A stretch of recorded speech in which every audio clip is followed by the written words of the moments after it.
Madam Clerk. Trustee Lewis. Present. Trustee McFadden. Present. Trustee Thompson. Present. Trustee Williams. Here. Trustee Williams. Mayor Williams. I'm here. Let's please stand for our pledge of allegiance. I pledge allegiance to the flag of the United States of America and to the republic for which it stands, one nation, under God, indivisible, with liberty and justice for all.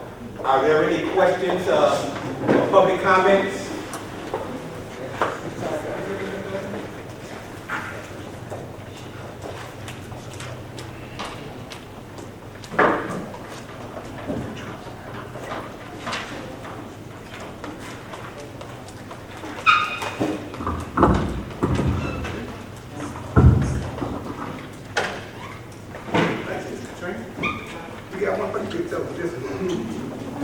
Ms. Covington, time is yours. Good evening, everyone. Here on behalf of a resident on Sullivan. When I left office, there was something I talked to Chilios about. There was a fire and that house is still being... 662? Pardon me? 662? I think that's where fire is 20. And there was a dead fire, and Chilios was saying he was talking to the marshal about that. But it's been 4 years. She said she can't get anybody at the village hall to talk to her. She said she called repeatedly. I did reach out to Gina and Trustee Gina and Trustee Thompson, and they called her. I could give a number to her, but she's seen teenagers there, in the house, and she's in fear of her life. She has done church with me too, and we come home from rehearsal.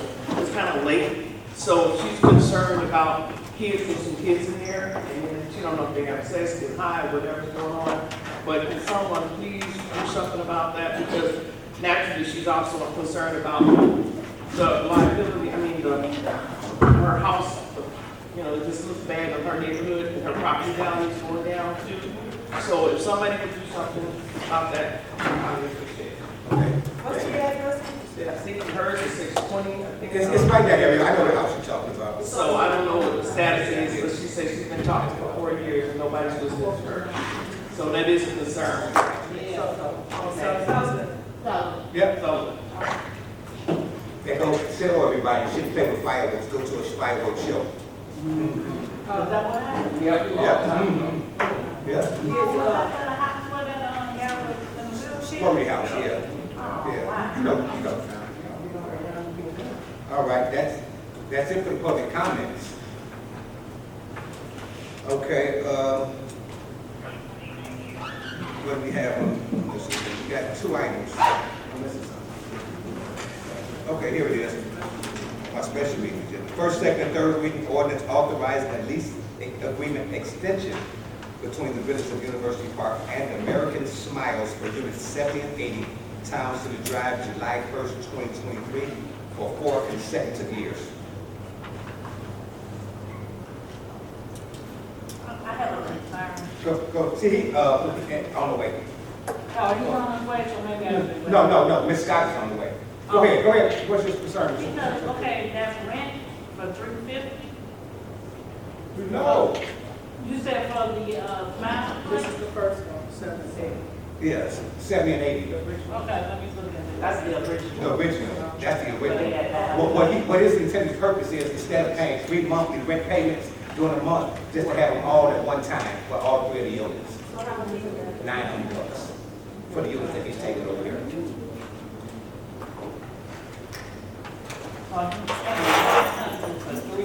No, per unit. Per unit? Yes. 900 per unit. Yes. And he's gonna cover it, okay. And he, No, for the go ahead, trustee. motion of the No, there's a motion. No, you don't, there was no more. There wasn't no, I need that discussion. So we just discussed. Okay, so I thought for the 70, 80 unit, the rent was like 10,000 something in the agreement, right? We did that. On a monthly basis. Right, I can see that. Where's that at? In the document? that you gave, that we received.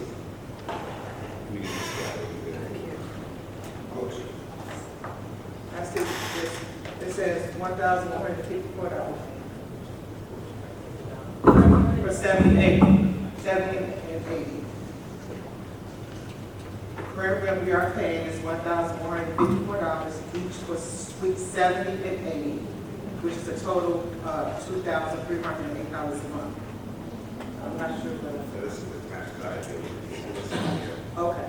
Because I know that's probably one of our better payers to even trying to get annexed over there in the office.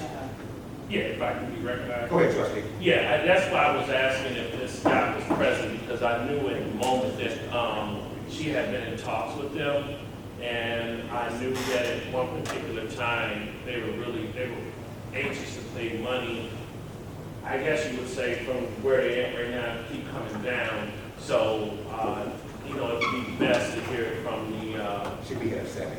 Yeah. She the one who deal with them all the time anyway, Right. so yeah. Right. There's a schedule in your package on the rents. Yeah. I know she, I'm sorry, may I speak? Go ahead. I just, trustee, there is something, I don't know if this is what, because You got my change? there is something, it's a rider, which has these, I'm You looking might not at have, the, you might not have a writer over here. it's behind. I had the rider from 2017. No, And I this is the think- new one.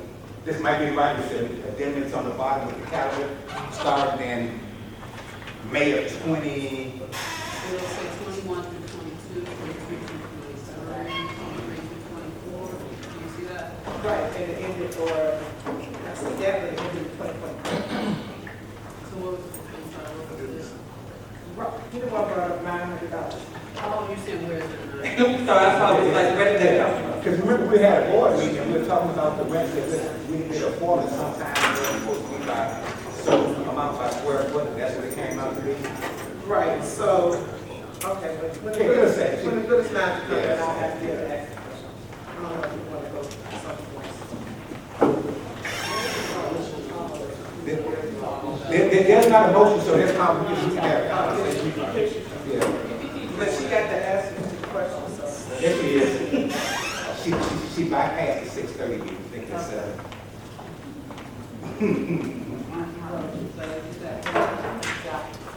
Hey, Manager Scott. Hello. Listen, we were in discussion regarding American Dental Smiles about the rent. They have, trustee has a couple, so the trustees have some unanswered questions. Okay.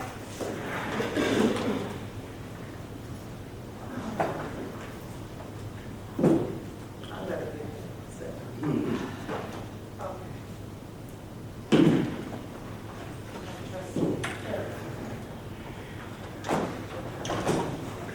We're talking about the rents, and I said something about $900, but you can go ahead and take it from there. So it's $900 for the right to The mic.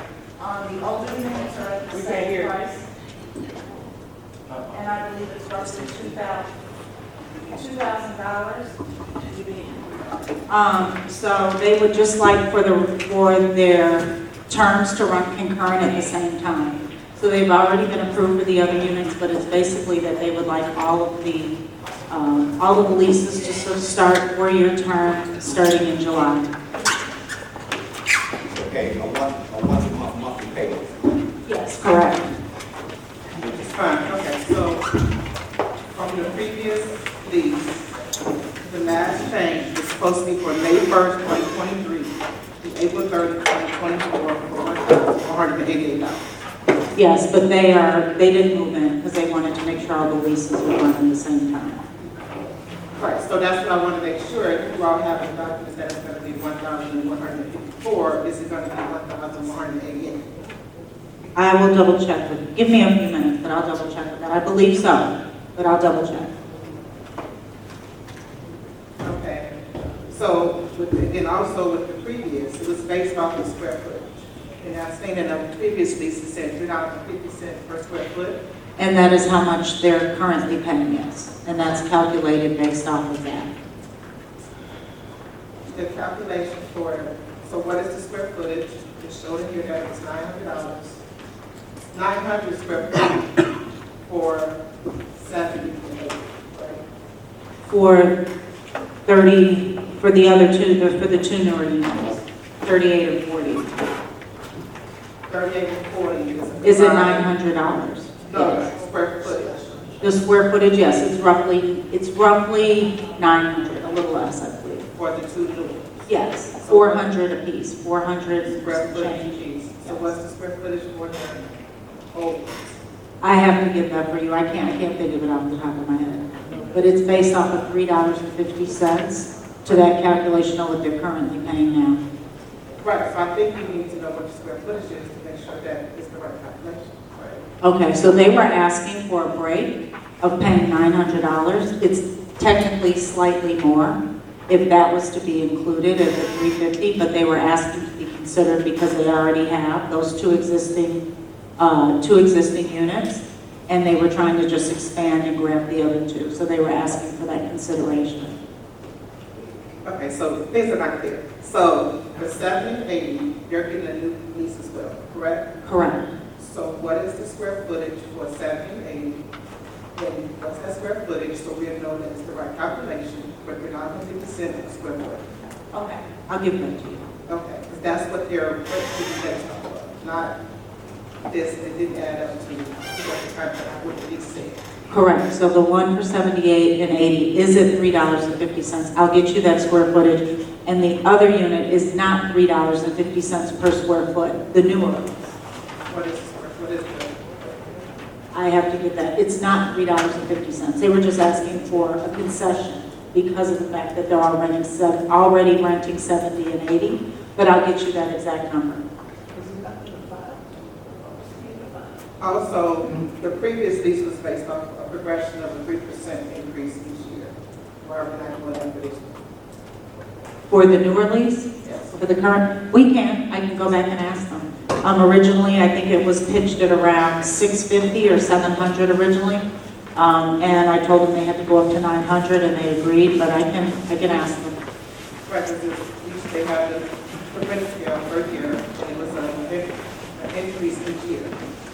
So we need to make sure that we see what the increase is for each year, that they are agreeing to that. Okay, we'll do. 3%, I don't know what 3% came from, I don't know if that's part of our ordinance or not, but that should be included with it. Okay, we'll do. And then also, we talked about the common area maintenance in the previous one. Do they maintain any stuff out in the common area? So the common area, meaning the outside exterior? No, I mean, they don't, to my knowledge, but there isn't much to, as far as, maintaining. I know they maintain the back area, but I don't think that they necessarily clean their front space, but I can double check with that. Okay, this is based off of the original lease. So we still go based off of the original lease. They have a cab that's in there. For the first 2 years, they did not have to pay for the common area maintenance. But after that, they should have been paid for, which is the flowers, the landscaping that's up in front of the store, up in their unit. And if they're not doing that, I think that should be also implemented, and they should be a part of that maintenance, right? Okay. I need to check because I don't know exactly how far out they would be responsible. I'm just good. Yeah, because, for example, for residential, yeah, they're not residential, the front and the parkway is not considered the resident's responsibility, but at the same time, it is the front, so I need to check to make sure how far out that extends. Just to double check. Okay, is there a motion? Any other questions? Trustees, would you like to table this until, or would you like to? Yeah, because you just said that there's a lot of information that's not. It's not in. So Mayor, I would just like to table this. I think there's some things till Trustee Fulcher gets the information she's asking for. Which is the rent schedule based off of how we had it before, which is 3%, so like it's a 3% increase. The square footage of the location, because we base it off 50 cents per square footage. So we need to know what the square footage is to make sure that we are actually get charged correctly, because this is something that we should be consistent with the rest of the tenants. I'll make the motion to table. trustee Brooks, second by McFadden. Roll call, Madam Clerk. Trustee Lewis? Both sides. So that's the first one. Both sides. Both sides. Trustee Thompson? Aye. Trustee Williams? Aye.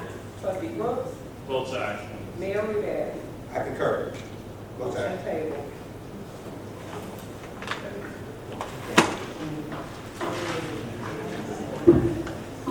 Trustee, would you like to table that second one? Because both of them, the chair did notice that both items do consist of. It's same. Okay, so I will make a motion to chair, make a motion to chair, y'all got me. There we go. They both go together. Yes, they do. Motion to table, E1B. I'll second. Roll call, Madam Clerk. Trustee Lewis? Both sides. Trustee McFadden? Both sides. Trustee Fulcher? Both sides. Trustee Thompson? Both sides. Trustee Brooks? Both sides. Trustee Brooks? Both sides. Mayor Rivera? Concur. Motion table. Item E1C, first, second, and third reading, an ordinance amending chapter 210 of Title 4 of Part 8 of the codified ordinances of the Village of University Park, Will, and Cook Counties, Illinois, creating the position of legislative council. Is there a motion? So moved. Moved by Brooks, Second. second by Thompson. Roll call, Madam Clerk. Trustee Lewis? Yes. Question? I did want.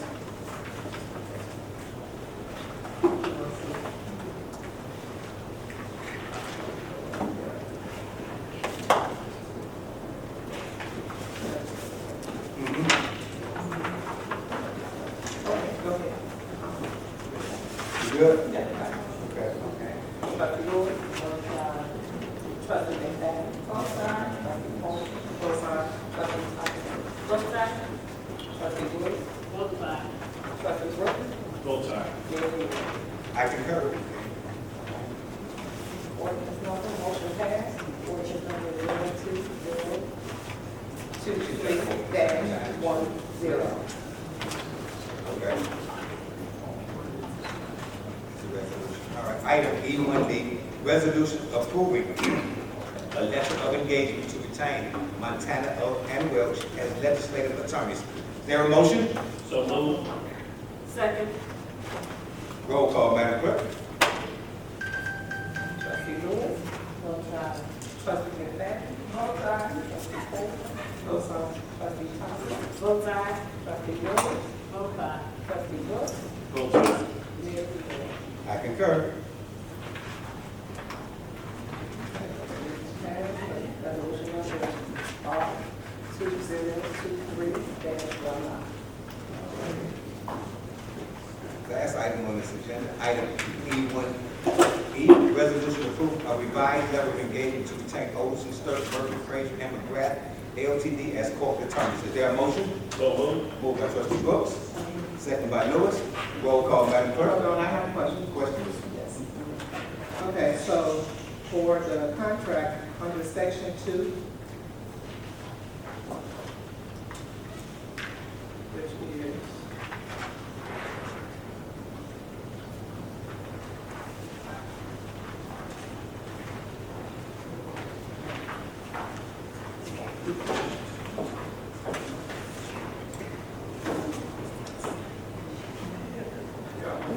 in section 2, it states the agreement from Olson, Murphy, Frazier, and McGrath, LTD, a copy of which is attached here to and made a part hereof of Exhibit A as previously passed, is again hereby approved, authorized, and approved.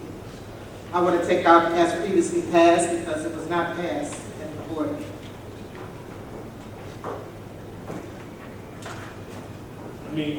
Recognize me? Trustee, yes. I think what the trustee is talking about is that the agreement was never, the retainer, retaining agreement was never brought before the board of trustees before the previous board that we were on. There was agreement was signed afterward. That's what she was. What section, I'm sorry, were you saying? It's under section 2, under the resolution. Of the engagement letter? No, not the engagement letter, the resolution. Oh, And it was added as previously passed, it was never passed. It was never voted on by the board. I mean, What's the language? What's the language, trustee, Darrell? Section,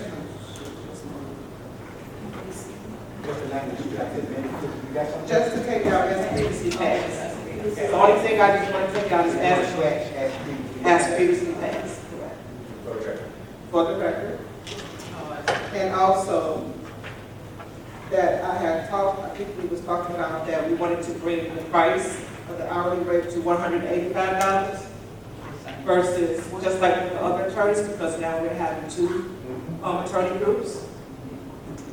That, so let me just in full disclosure, we had a conversation with Matt about that, because there are times when, corporate attorney rate would be whatever, maybe higher. That was what we originally proposed, there wasn't an objection. If you are saying that you wanted to be 185 tonight, then that's Yes. fine. But just so you know, it was something that we did discuss. Well, Right, we might have discussed this, but it Well, I was, understand, I'm just saying, I right. didn't want you to think it was something that was just put in without. No, your letter is fine. Okay. Nothing was wrong with your letter. It's just that because, which might have been fine, but now we having 2 I understand. attorney groups, we want to make sure that there's no confusion and that everybody's on the same page with the $185 an hour.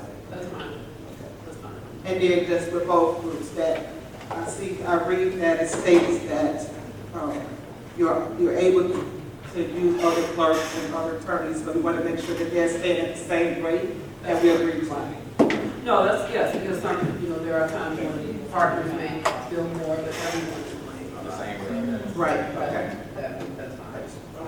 I've seen that in the past. One is here, next one go way up. I don't want to say the attorney name, but she did our tips. And I think I seen a bill for 275. Right. So, I mean, that's what the attorney Fraser is talking about. Right, if we're using any additional people within your firm, we want to make sure that we're stuck with the same rate that we agreed to in the contract. Everyone will be billed out. So Madam Clerk, make the adjustment with the language.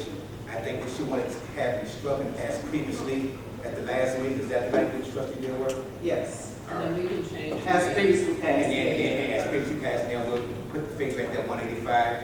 We can change We can it. change that, so that's the amendment. And hold on, one other thing, and it's that instead of the 1/10 of an hour, can it be changed to 1/4 of an hour for when you start billing? Oh, that's fine. Okay, so that changes to 1/4. We want to make sure that both law firms are on the same page, because people get confused on this one is a different price, this one is a different price. So we're going to bring that, so that's going to change it to 1/4 of an hour. Okay. Thank you. That it? So is there a motion for the amendments? Someone. Motion moved by trustee Williams, is there a second? Second by McFadden, roll call on the amendments. Madam Clerk? Trustee McFadden. Both sides. Trustee Paulson. Both sides. Trustee Thompson. Both sides. Trustee Williams. Both sides. Trustee Brooks. Both sides. Mayor Williams. I concur. All right, now on the main motion, resolution approving a revised letter of engagement to obtain Olson Sturz, Murphy, Fraser, and Rath LTD as corporate attorney. Is there a motion? I think I It was all. It was already voted. He was asking. Yeah. Yes, I did do a roll call. Yes. Trustee Lewis. Both sides. Trustee McFadden. Both sides. Trustee Paulson. Both sides. Trustee Thompson. Both sides. Trustee Williams. Both sides. Trustee Brooks. Both sides. Mayor Williams. Both sides. Okay, resolution passed. All right. Motion to adjourn, sir. Motion to adjourn? All in favor? Aye. All right, we got a 5-minute recess, then we'll go right into the committee of the whole meeting. Now call to order. Roll call. This is the committee of the whole meeting. Now call, roll call, please. Madam Clerk. Trustee Lewis. Present. Trustee McFadden. Present. Trustee Culture. Present. Trustee Thompson. Present. Trustee Williams. Here. Trustee Wood. Present. Mayor Wheeler. Here. All right, you want to pledge allegiance again? Absolutely. I think the flag. Do it the right way. I pledge allegiance to the flag of the United States of America and to the republic for which it stands, one nation, under God, indivisible, with liberty and justice for all. Are there additional public comments? I'm not ready to see those at the time. I had to charge out for my service. And get your cup of coffee. Yeah, but it was wood.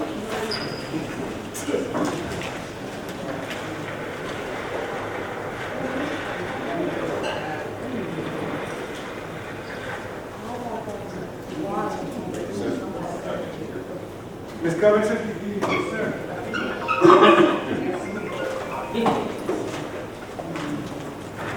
Good evening, everyone, once again. I have a question for authority purposes. Why don't we, I asked the question before and I'll say it again. It's kind of confusing to me. Why isn't everybody, all the authority on this work together? I just want to do something different and change it up. We actually want to build a sort of, got some models, some other villages also. We're going to just doing a little something different. But you can't understand it. You know, at every village that I've ever gone to, the authority sits across like this. This is the staff. It shouldn't be like that. It shouldn't. That's just disrespectful. Anyway, second thing, for the record, last meeting, a young man, I hope that Sing Sing and somebody get that changed, because we need to know who's who, because everyone here doesn't know how that's supposed to go. I'd like to see the authority on one level. I don't know why y'all agreed to that. Anyway, for the record, there was a statement that was made by a young man here, and he said that this was never done before. February 15th, 2018, there was a move. The legislative committee overpowered me for 4 votes, and they got rid of the village manager, attorney, and police chief. So I just want to put that for the record. When he said that that was never done before, yes, it was done. At that time, Bola Delana was the village manager, we had a chief, we had an attorney, and that was removed. They stood at that door and they removed all of them. They walked out. It was a special meeting called by board trustees. So when he said that was never done before, it was done on my watch. All right, thank you. Ms. Lawson?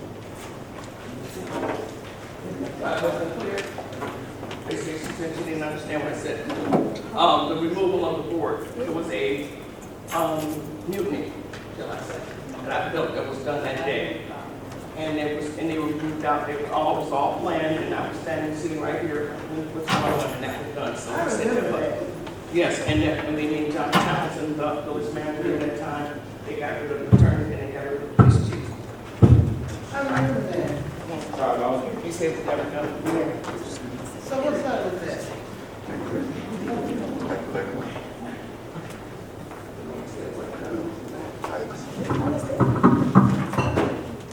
Good evening, Mayor, Board, village officials, and department heads, residents, fellow residents. My name is Star Lawson, a 32-year resident, and I stand here tonight with a renewed faith in the governance of our village. I'm delighted and extend my congratulations to the re-elected and the newly elected officials, and especially to the new trustees.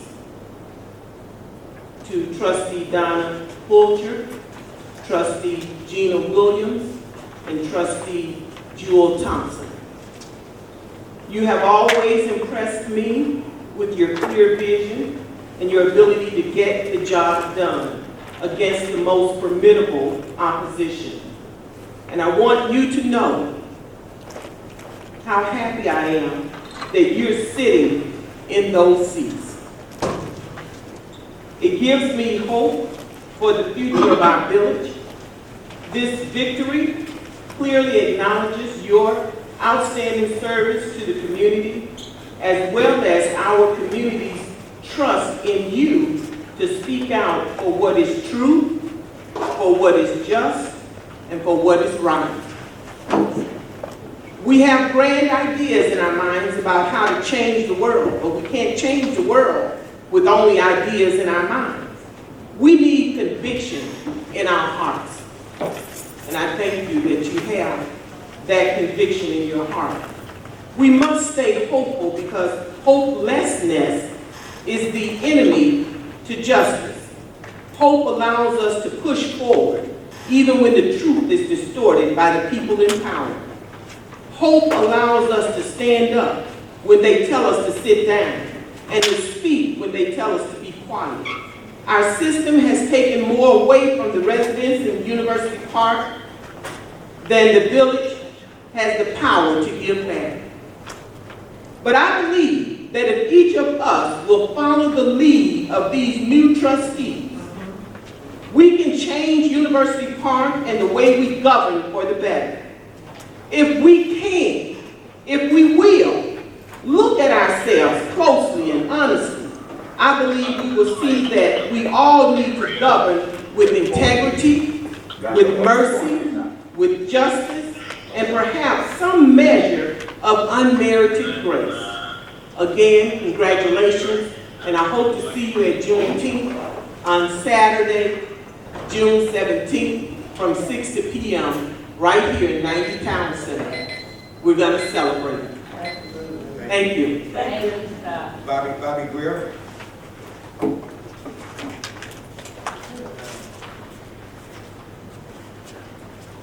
Good evening to the trustees, mayor, residents. My name is Bobby Greer. The last board meeting before the new trustees were elected or put in office, I asked the board if they could consider, when a person came up, a resident, to ask a question, that if possible, to answer the questions. And I am hoping that with the new board and the trustees, that you will do that. Because people ask some questions that are very simple, that you can give an answer to right away. And in the past, we've been given blank stares and never given courtesy of an answer. So I hope that has changed. My question is, I saw on the website that there are 4 designated dates for a car show that I'm having questions with. Would like to know how a car show benefits the residents. And also, I would like to know how much it costs.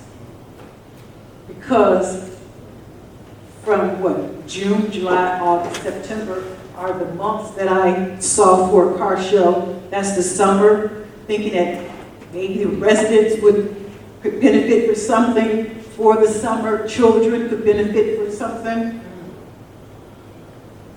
I think that's it. Oh, I was at a board meeting a couple of weeks ago where we had the 4 trustees, and I would like to compliment them on a job well done. They had some business that had to be taken care of. They did it, and they did it in a timely manner. Thank you. I did have a response, Ms. Greer. I'm not sure. Oh, good. I don't know if it's correct. Right, you're one of the liaison. I did attend the MODES meeting this past week, and that was one of the questions that I did ask about. How does the village contribute to the car shows? And what the village does contribute to is the porta potties and the DJ. So that is something, that's what they contribute to in order to have an event here in University. In the stage, if they have a stage. The stage, the DJ, and the porta potties. And that was one of the things I asked what that cost was. They wasn't able to provide that cost, but I know the village manager would be able to help get that information, or one of the finance people can help with that information. Yeah, I do, see. And they should be able to provide that information, and I would like to get that information out at the next board meeting, what that amount is. And then trustee Lewis is the liaison, so she can also give you some information about what goes on in the roles. Okay, well, thank you, because I was really surprised to get an immediate response. However, there's another part to this. If there are 4 car shows, why? I mean, even if it's a nominal amount, summertime, the children could be doing things, the residents could be doing things, the elderly, I mean, so, yes, please consider that. May I be recognized? I understand what Ms. Greer is saying, and I did not see the need for the 4 car shows. I don't know how Moses operates, so I guess I will have to start coming to their meetings. I thought certain things had to be brought before the board in order to be voted on, to get approved. But it seems like every year we do have a lot of car shows, and it doesn't really offer, in my opinion, family fun. It seems like it's more adult activities, the smoking, the drinking, the loud music. So, I mean, if you want to do that one time out of the summer, but I don't think every month we should be having a car show, have a gospel concert, have something else that kids and family can come out to and enjoy. So I concur with her, I agree with her, I put up a post about it. I definitely think 4 car shows is 4 too many. I'd like to piggyback on what Trustee Williams is saying. I would like to know, like Trustee Vulture is not on. To what? You can't hear me? I can go out. We don't go to the top there. I only got one. I would like to know, maybe from village manager, how much these car shows cost, like Trustee Vulture, and how much is the budget for the mayor's office of special events? And who oversees that money? Does the board vote before they can spend this money? Because it's village money, it's public money. Is it private money? Where does the money come from? So from my understanding in years past and how it's been done here is it's in our budget, and the money comes from our budget. If you'd like to amend that, those are discussions that we've had in our finance meetings. But I can't get the exact price from you. I know the porta potties are roughly $1 something each time they're used. The stage, and also the DJ, but I don't want to misquote, so I'll give you those prices. But they do come out for some of those events, which would be advertised. For our current budget, what is this? $18,000. Can I hear what you're saying? I'm saying how much money? But No, I was saying that the budget was 18,000, it used to be about 25,000. That's what I was saying, Mrs. Morgan. And I'll just speak to the car shows. The car shows were originally thought of during the COVID. The governor had so many restrictions, and then when he allowed outside participation, so we thought the car shows were a good idea. Now the University Park car shows are known in the Southland as having the best car shows in the South suburban area. We've had 3 years of consecutive car shows, incident-free, no arrests, no problems. Most of the people who bring those old school cars out on a Sunday evening between 5 o'clock and 9 p.m. are retired sheriffs, retired state police, a variety of people who collect cars. It's a very family-friendly event. There are food trucks and vendors, radio personalities, so it's a good thing. So if you guys haven't attended, I would suggest that you guys come to attend. It's a way of bringing folks together and into our community. We're one of the only communities who really don't have a lot of activities. Most communities spend hundreds of thousands of dollars on concerts, carnivals, and a variety of things. So we'll get to those things, but don't knock the things that people are liking. It's not causing problems. It's not chaotic, and I'm not opposed to having those carnivals, but we have to work our way to those. This is a very low expense thing. It doesn't cost much money at all, and it brings a lot of people together. We have probably 50% of our residents attend with their children and families, and I have not had one complaint. Check the police records and pull your FOIAs. There has not been one arrest at a car show, not incident, no incident. Oh, yeah, it's not a good idea. Mayor Rudez, that's really not the question. The question is, why are we having 4? One is fine, We but have the calendar events, they're June, July, August, and September. that's 4 months. That's 4 months. That's every second Sunday of the month.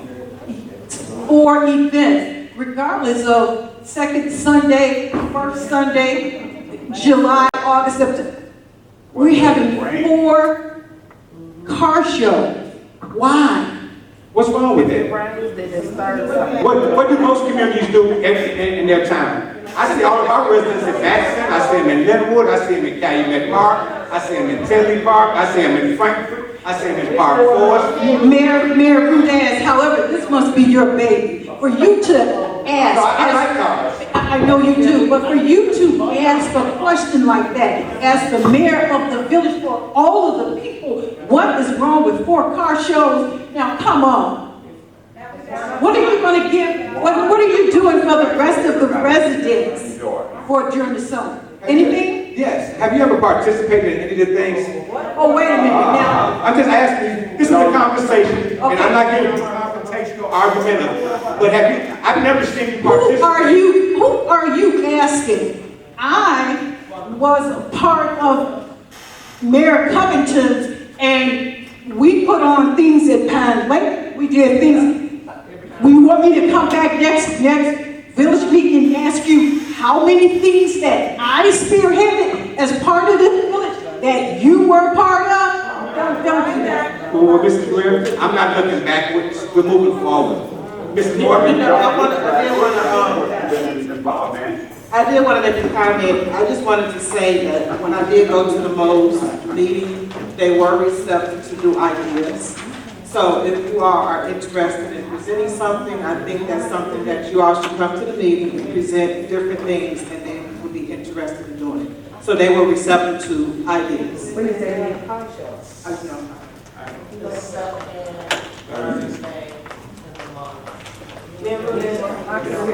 So like all the different ideas you might have, if you come there and present them, then maybe we'd have to fill up some of those slots in the car show. That's always, that's wrong with what they have.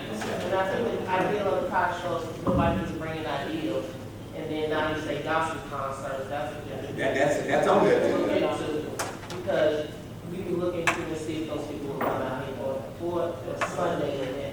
Get that done now. Sundays. I tell you that.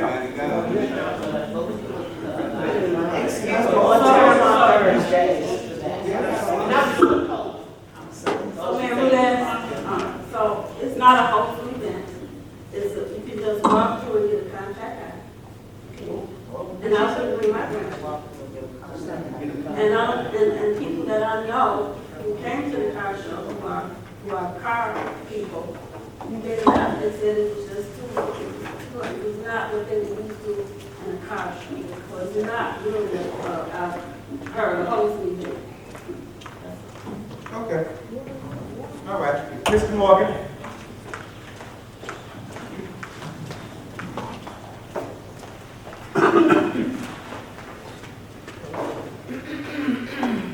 Hello, everybody.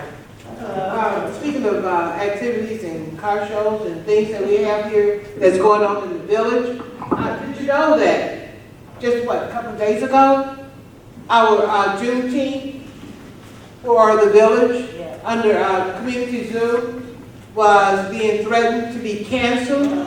I don't understand why. I don't understand that at all. I believe Ms. Scott was out of town at the time, so I'm wondering, was that order coming from her? Yeah, we got a phone call saying that there was going to be construction work done and that we could not use 90 Town Center for Juneteenth. But it's going to still go on. Oh, really? Oh, absolutely. So it's not council, no, so it's not council here. No, it's not canceled from here. It will be here. Okay. This coming Saturday. But I just brought that up because you talk about things that we can do, things that residents are trying to be a part of, and then people from the front office or wherever want to come in and cancel what we do. But yet and still, whatever the mayor wants, that's what he gets. But let me talk about this. When you get a chance, please go down Hickok. Like when you go towards the swimming pool, instead of making a left, make a right. I put it on next door so that everybody can see the potholes, the cars and how they have to zigzag. Because it, from right there by the swimming pool on further. Oh, you're saying on the west side of the bridge? It's on the west side. On the pool side? No, that's the east side, I'm No, sorry. that's the west side. That's the west side. Across the bridge is what you're saying? Across the Hickok Bridge? When you turn on Vernon, you go on Vernon, and then you go into the swimming pool. Oh, you make your left on that street? Instead of going to the swimming pool, go the opposite direction. Over there by Morningside. I feel for the people that live over there. I feel for those two beautiful homes. And guess what? The homes were built by one of our directors, Mr. Jerry Crockett. Those homes were built there. It hasn't always been raggedy over there. But if you go further on down, one gentleman, and he's on next door, he's riding the ATM, or whatever, those big wheel things. He's riding this thing, and he's zigzagging, and we stopped and we talked. And he also was a witness to how that area, all in front, right in front of one of the homes, is a pothole. And some people are saying that that is not our area to cover. Oh, yes, it is. Mayor McCowan, Mayor Palmer, McCowan, and Mayor Vivian Covington always took care of that area. It got cleaned up. I've never seen it like that in a long over. 3 minutes, not to be rude, but we're going to stick to the house. There was conversation going on that took away my time. I want to talk about this because that area needs to be repaired and repaid. Thank you very much for your comments. We'll make sure that Mr. Stacy. So I would like to address the comment that was made about the party possibly being canceled. So we have been planning to have the sprinkler system put in. I had to move the sprinkler system installation for the party. That is why it was canceled, it was moved. They just said they cannot move it again. I actually had to cancel something that was coming up on the 24th and tell them that we don't think that can happen because they're supposed to start the sprinkler system. They were supposed to start, and they were supposed to be working through the weekend while you were having the party. So I did ask them to move it. They said they cannot move it again. So if there's any further parties that people want to have, I have to put the sprinkler system in place. And that is why it was threatened to be canceled because, quite frankly, the sprinkler system takes precedence over. So you did tell the gentleman to Yes, and he said they cannot. cancel? No, he said they were scheduled to come in. In order for us to do this, it took a lot of time and planning. We did not have a survey of the area, so that's what took many months to get that done. Chief Chelios is here, and he can attest to that. So we have moved it to accommodate the party, but I cannot move I can't move it again because we just have to get this done. I don't know if you knew already, but Juneteenth was already for months. I understand, but then the sprinkler system people had an opening. So sometimes you have to take advantage of that. We have been waiting for certain supplies. They came in. We've been working on this since last year. So they had to come in, they had to take footage of the areas. We had to wait until children weren't on the premises. That took a very long time because by law, we cannot let people in when there's children. So Father's Day weekend, they're gonna come in. Okay. They're coming in to work during the week. We weren't sure when they're going to be done. We're still not sure. I'm hoping that it'll be done in 5 days. I can't guarantee that it will be done in time for the next event that's scheduled for Saturday. So I wanted to provide clarity because it sounds like good bites when you say that I was trying to shut down your event for something. I have no I did not say you. or that I made gave the you call. excuse. And I said you were out of town. So please. No one shut it down. It has to do with the sprinkler being installed, which in my opinion takes precedence over parties. I'm just trying to get this done for the village, so thank you. And I thank you for stating exactly what I say. You have a habit, I don't know if it's just me, but I did not say you. I said you were out of town. Leave me alone, leave me alone, leave me alone. Your 3 minutes. You were out of town. That's what I said. Your 3 minutes. Was giving you an excuse. Mrs. Alexander, Mrs. Morgan, Mrs. Alexander's turn. Thank you all.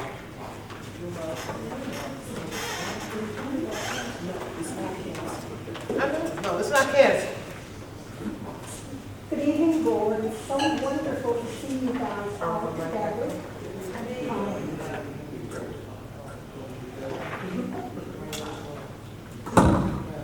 I just have a couple of things to ask the board. First of all, have you guys got together and discussed the three major items that you want to start on? For instance, the police, the lawn, all the roads, the beautification and the safety. Have you guys got together to discuss those 3 main items as far as University Park is concerned? I mean, have you put your priorities in place? I talked about priorities. Like one of the priorities would be safety. Number 2 would be for the roads. I mean, have you guys got together to talk about things like that? For the children, the pool. Is anyone discussing that? Or what are your priorities to start the University Park on the correct track? Have you guys got into any of that yet? Ms. Alexander, I did want to speak about that, but a little bit later. A little bit later?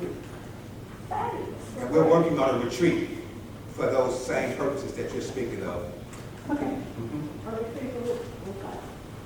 Trustees. Well, the other thing I want to talk about is that area in front of the municipal building.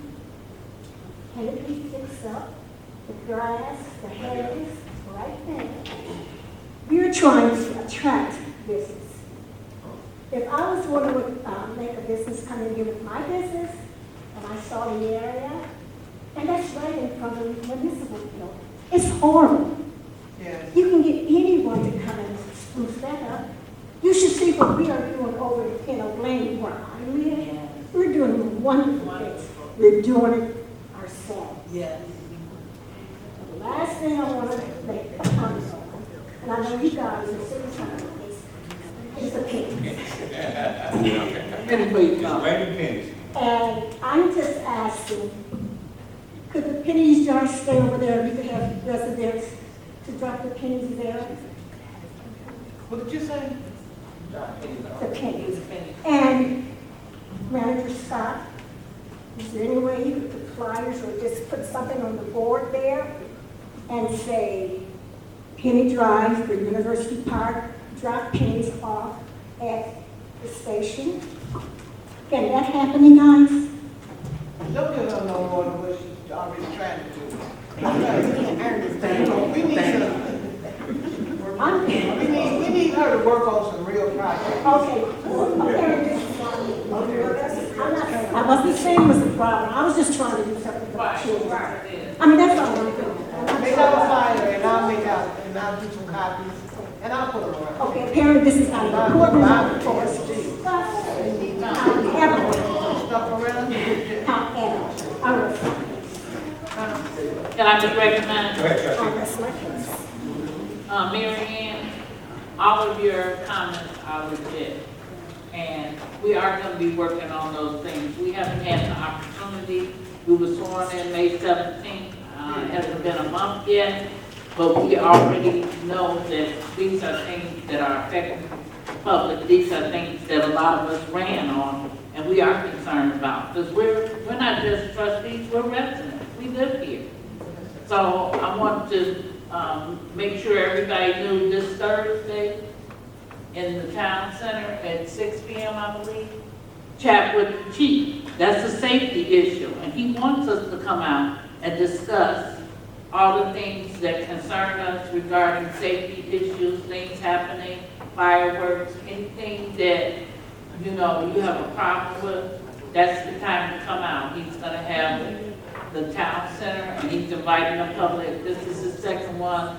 First one, I was misinformed that it was canceled, but he is having a second one on this Thursday at 6 p.m. So give us some time, but we are definitely going to work on those issues because those things concern all of us. Beautification, safety, Crime free. all of that. So it will definitely get taken care of, and we will. I think your penny for your dollars is a wonderful idea, and I hope that we can find locations that we can put it in the sign. So don't give up on us, but we're not giving up on you. All right. Is that Thursday the 15th or It's here. Thursday the Right 22nd? there, not in town. Not till next week. 15th. Mr. Mayor, Yes, sir. yeah, I just wanted to respond. Ms. Alexander, I understand your frustration. The most important part is that being one trustee who have seen it from the beginning of the financial crisis and a big picture, I was on the police and fire, I was chairman of the Police and Fire Commission with Commissioner Greer when the layoffs started. And I would say that from there, once I was elected, one lesson I learned was that this village has a great recovery it has to make. What I can assure you is that your vote for these fine women is not a disappointment. Your trustees who are sitting here now is not a disappointment. I do believe I said something during a special meeting when the mayor and the trustees were away on business, and that was that us as a village will try to have a conversation and do things much better. And I would say that since that meeting, when we left, we had some things that as trustees, even though we haven't had the retreat, the mayor is working around trying to organize the retreat. We still feel that we understand that the finances is number one. Let me say right now, the finance, we understand, but it takes money to run a village. And just today, I feel good because, you know, I understand that a lot of things that happened prior to Ms. Scott coming through the door, we didn't like how things happened, but I can tell you this much. Even having a conversation and being engaged with her today about the finances, there's hope. Because at one point I felt that this is it. But no, we can continue that same path, and probably in some coming months you're going to see what trustees are going to tighten the belt a little. If you were here at the finance meeting that we had last week, all the trustees were in here. And we got a clear picture, and there were residents here that sit in the audience, they were here. We got a clear picture that we need to tighten our belt buckle like I've been saying for the longest. And you're gonna start hearing me talk about this 1.5 million a year that we may run into a debt that we may have to cover. We're gonna go back to what was working. Next, the public safety. To my understanding, you're gonna have firemen and policemen coming. But number one has to be the image of the village. When I stood as chairman of the Police and Fire Commission, you had over 108 policemen that wanted to come here. I really felt old when they said, man, you work with my daddy. I had firefighters show up, 46.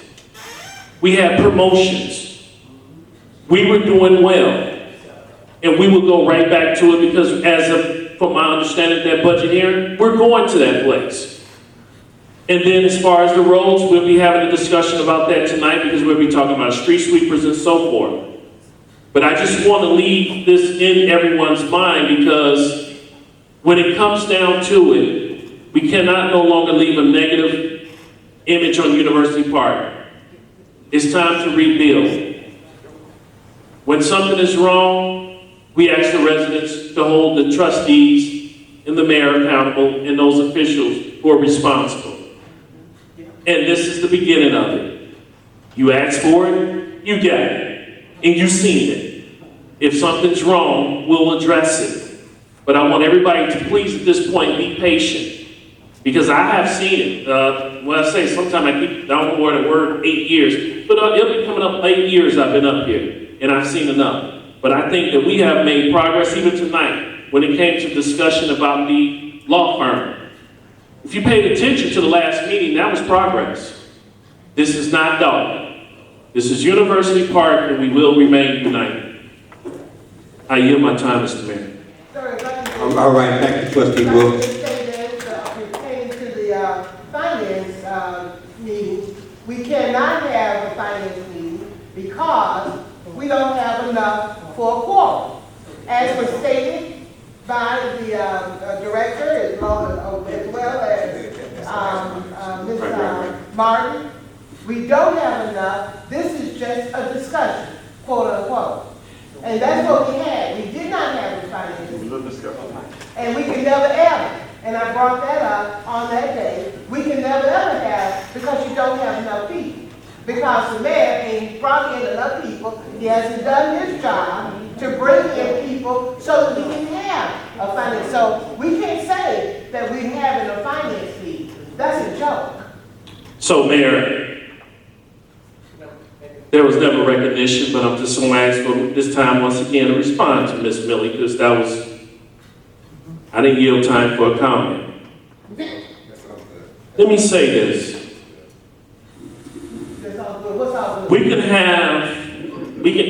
We can have this discussion, but at the end of the day, I understand the point of the finance committee. The mayor appoints those to the finance committee, but the residents have to be involved. You can't just come up in here and say you want to be a part of committee and don't show up, because there was a lot of that. There was a problem with that even under Mayor Covington, where some people just would not show up. They wanted the title, they wanted the badge to be a planning commissioner and a police and fire commissioner, but they won't show up. They won't go to training. But the responsibility still falls back that it is up for us, the trustees, that we get the budget together, we get the finance together, and we move forward. The Finance Committee is part of this managerial form of government where we're giving them the opportunity to come in and give their input. I suggest, if it's not working, there's times outside of the meeting we can talk to the mayor about that as residents.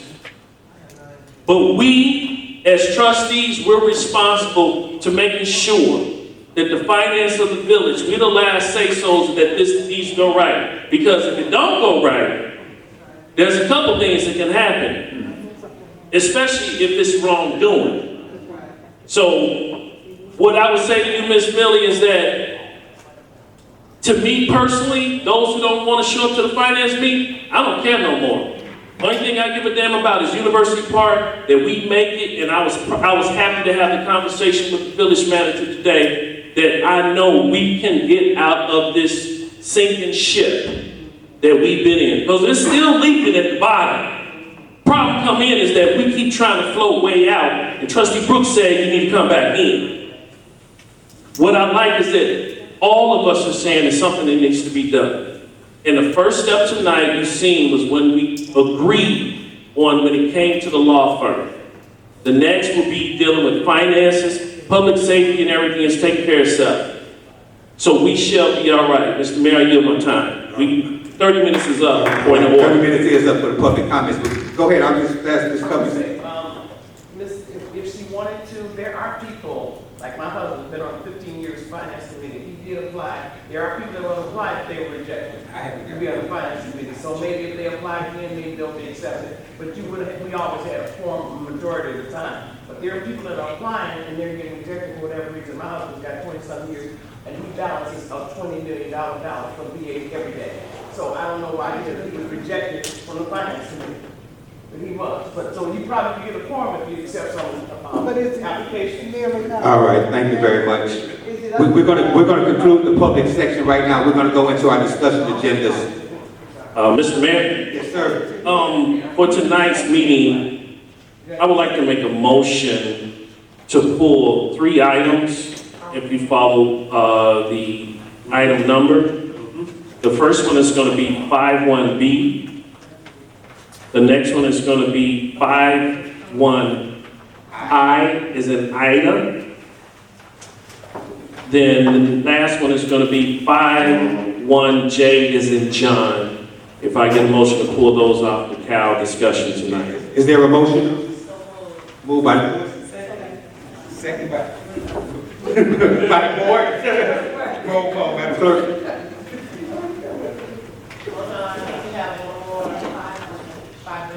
51H. Okay, that's good. All right. So what Trustee Brooks is making a motion of is to table 51B, 51H, 51I, and 51J. There's a motion and a second. Roll call, please, Madam Clerk.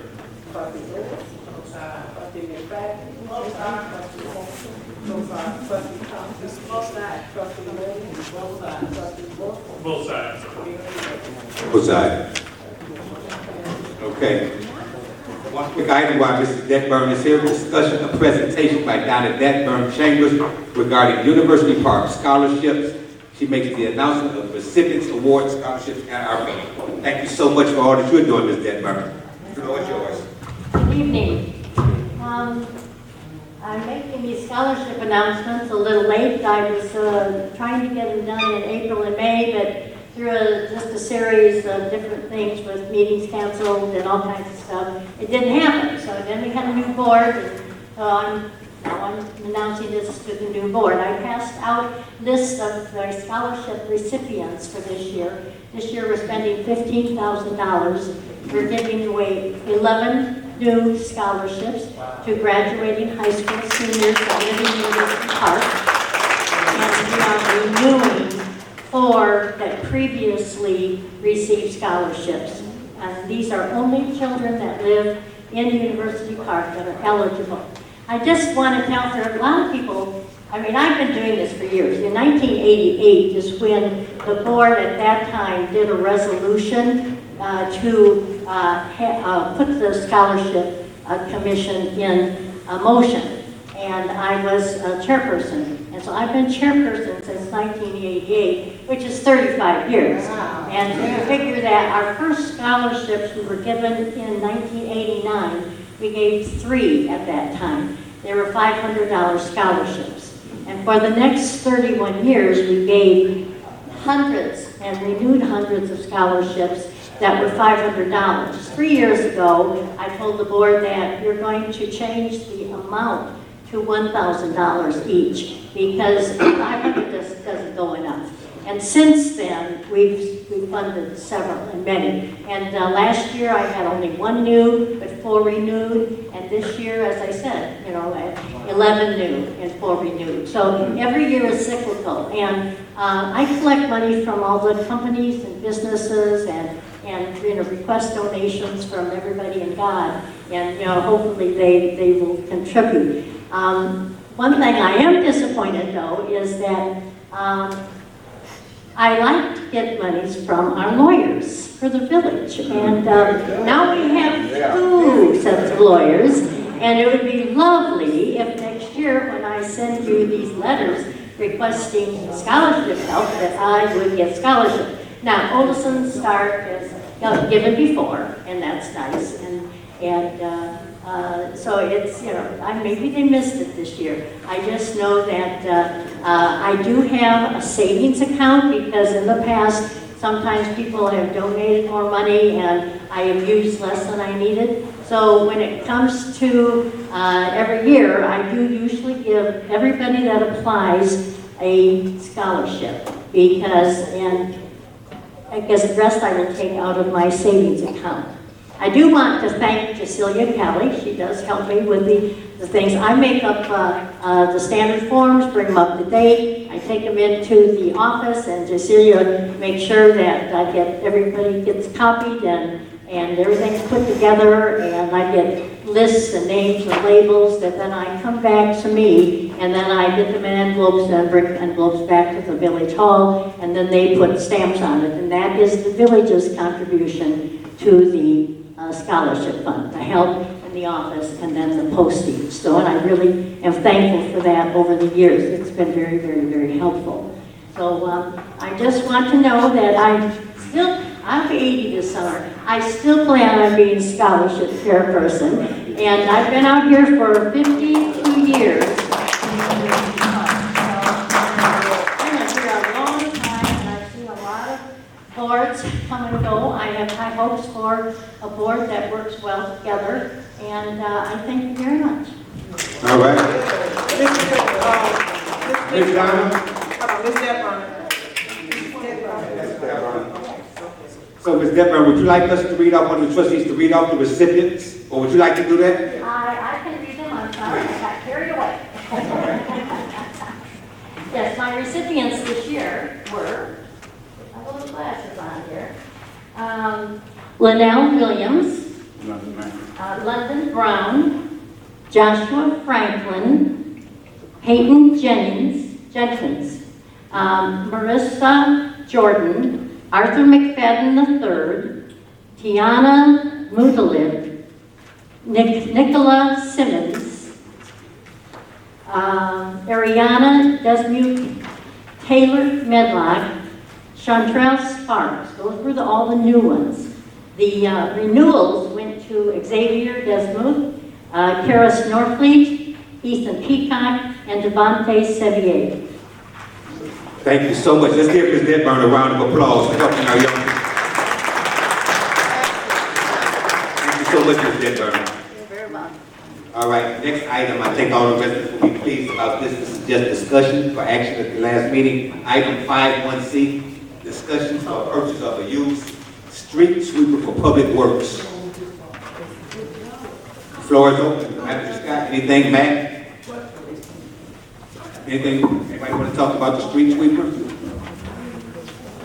It's long overdue. Okay. So what's the need? Okay, what's wrong with the street sweeper we have now? The street sweeper we have is a 2008 Elgin Crosswind. When I got in, it was parked in the back.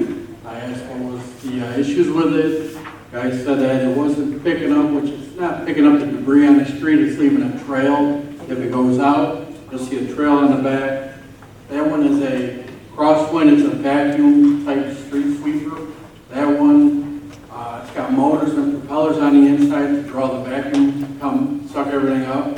The broom, the main broom on the bottom, which sweeps everything, so if you get sucked up. They had it out at the end of last year, that main broom broke off.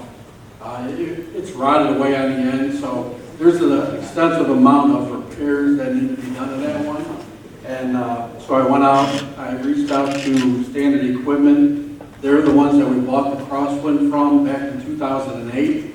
And they have a used 2010 with 40,000 miles on it. It's all been refurbished. This one doesn't have any suction. It's all hydraulically driven. It's got a conveyor belt that throws it up into a hopper.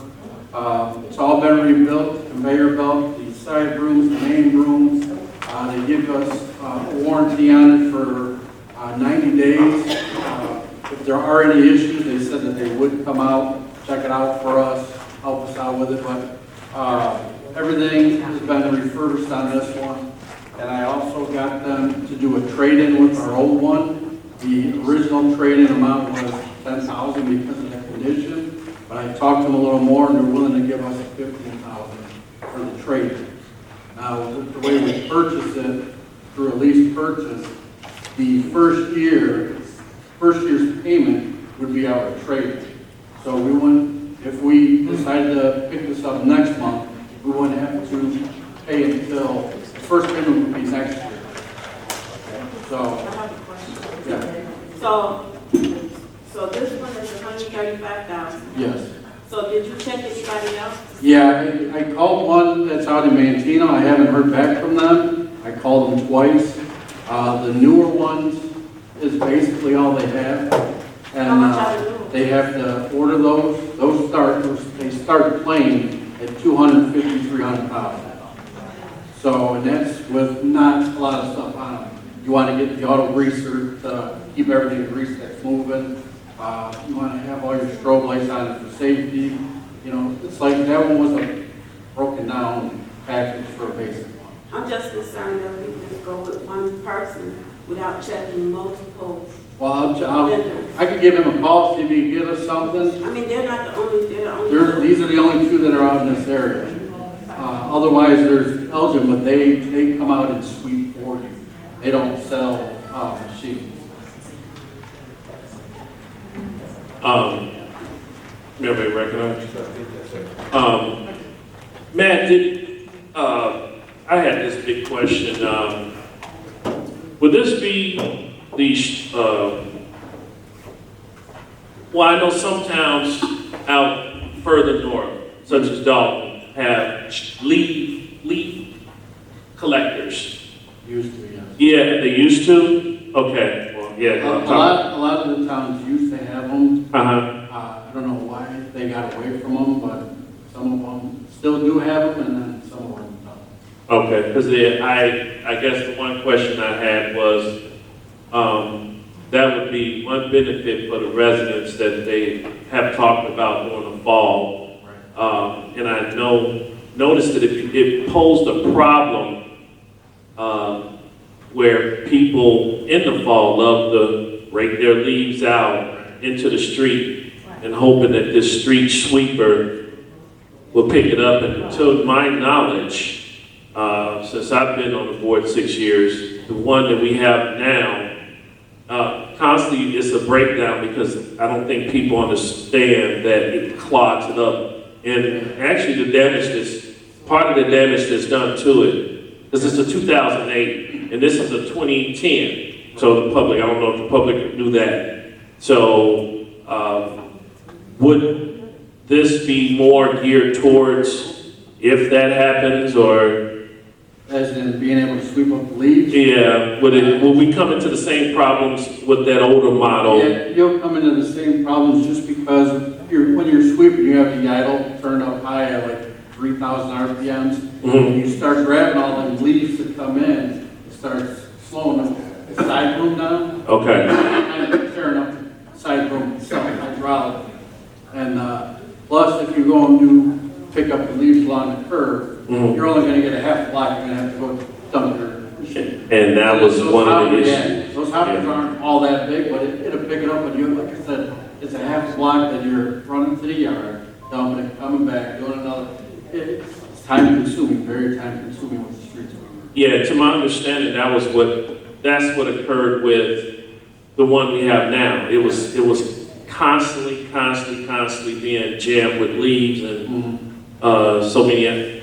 Okay. Well, let me ask this. I know this is for 130. Do they sell used leaf collector? I can check with them. I know they do sell them. I don't know if they have any used or whatnot. I can check and find out for you. Because look,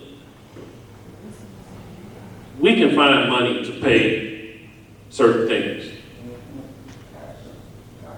I do believe that at some point, I know we need a new street sweeper, but I think in the fall, I mean, let's be realistic.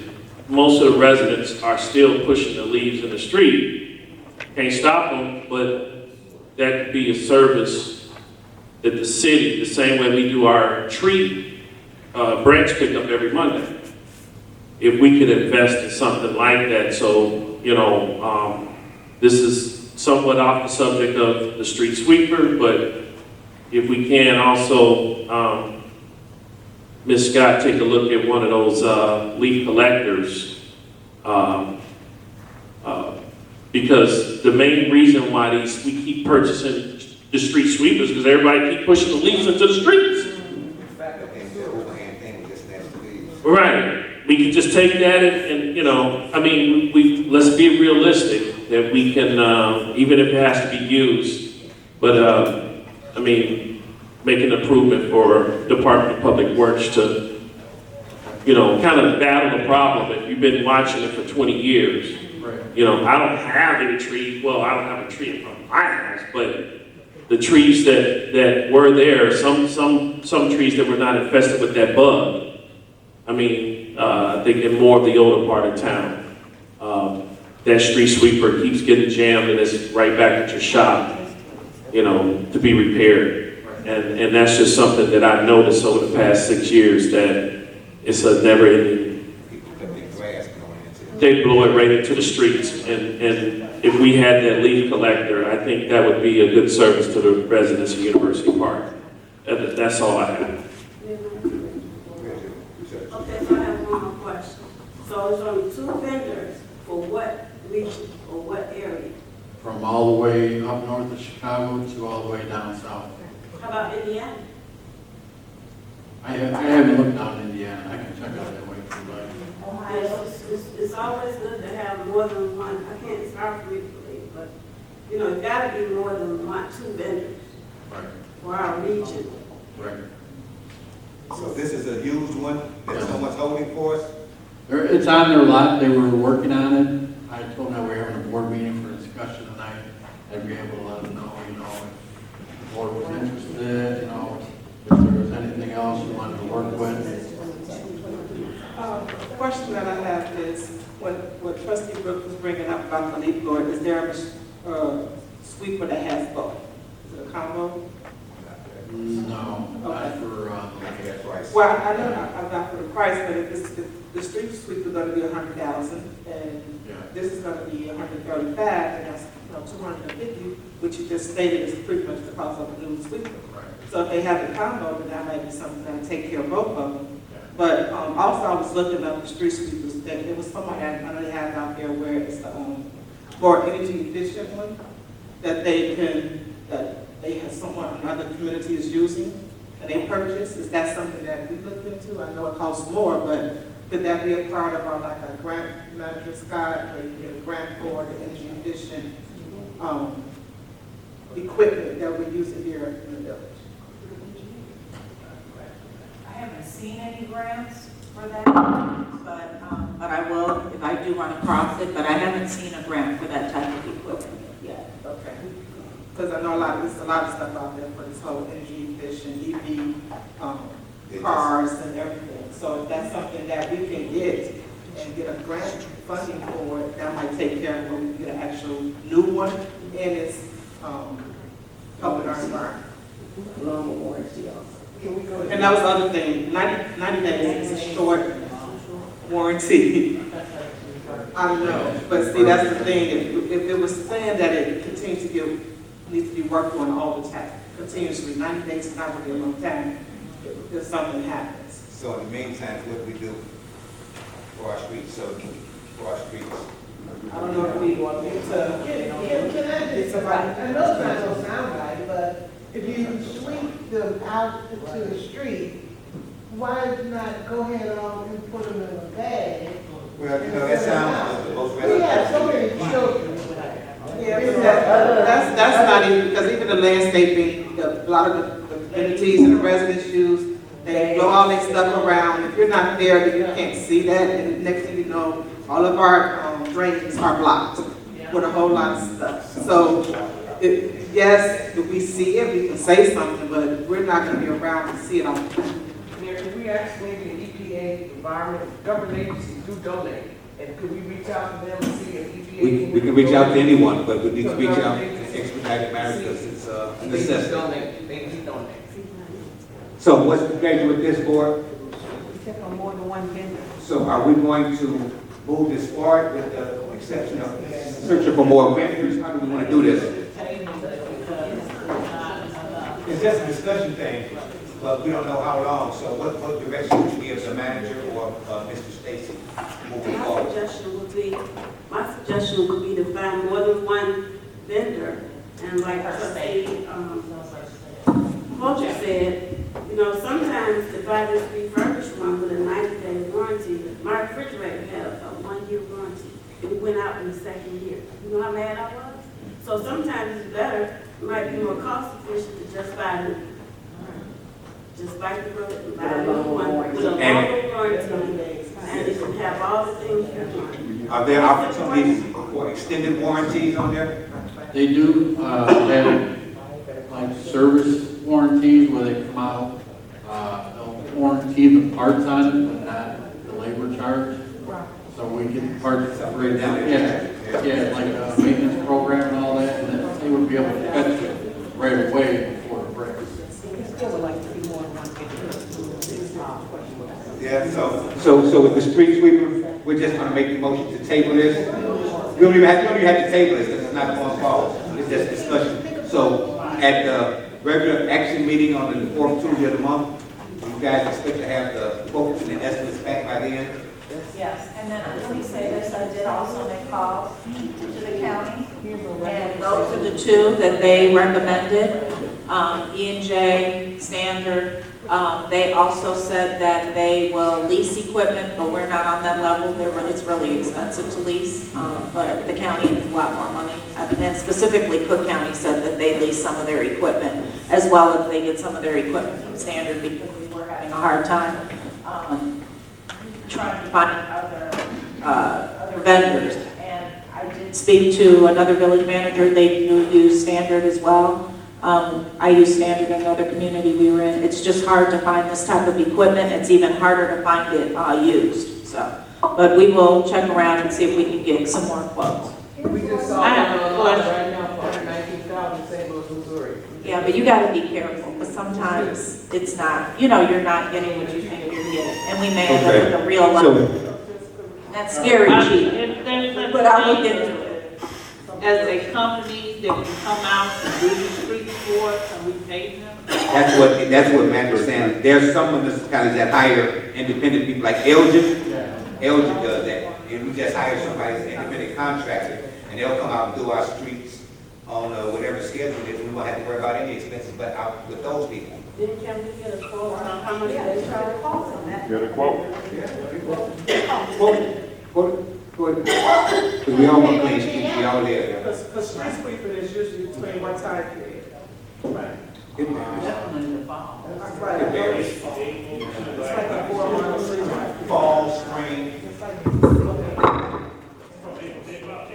Yeah, you would start in April, depending on the weather, but the heavier stuff comes, the leaves fall in probably August, September, and then you're rolling until it's cold out. It's like once a month. You can have it, you can do once a month, you can do once a week, however you want.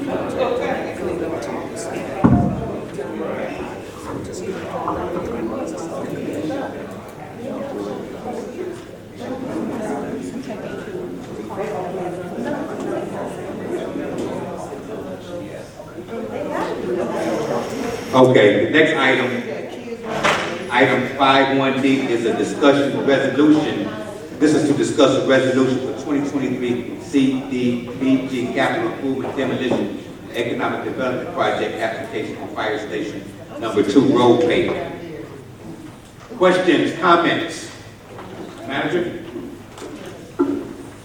So we actually applied for this Last month, but we didn't have a board meeting in order to pass this. So anytime you apply for CDBG funding, we also have to pass this ordinance resolution regarding community development block grant. This grant is asking for $100,000. It is specifically for Fire Station 2 for the repavement of their driveway. It's in bad condition. It needs to be repaved. They have very expensive equipment. It requires a certain amount of density of the concrete. So we actually had a bid opening this past Monday. So we just need to pass this resolution. I can forward this to Will County. It's just a formality. I sit on that board. It's not a guarantee that we're going to get it, but this is something that has to be passed. Service construction, is that, am I saying that name right? Cervix, yes. Yeah, service construction for 201,000. Yes, that is correct.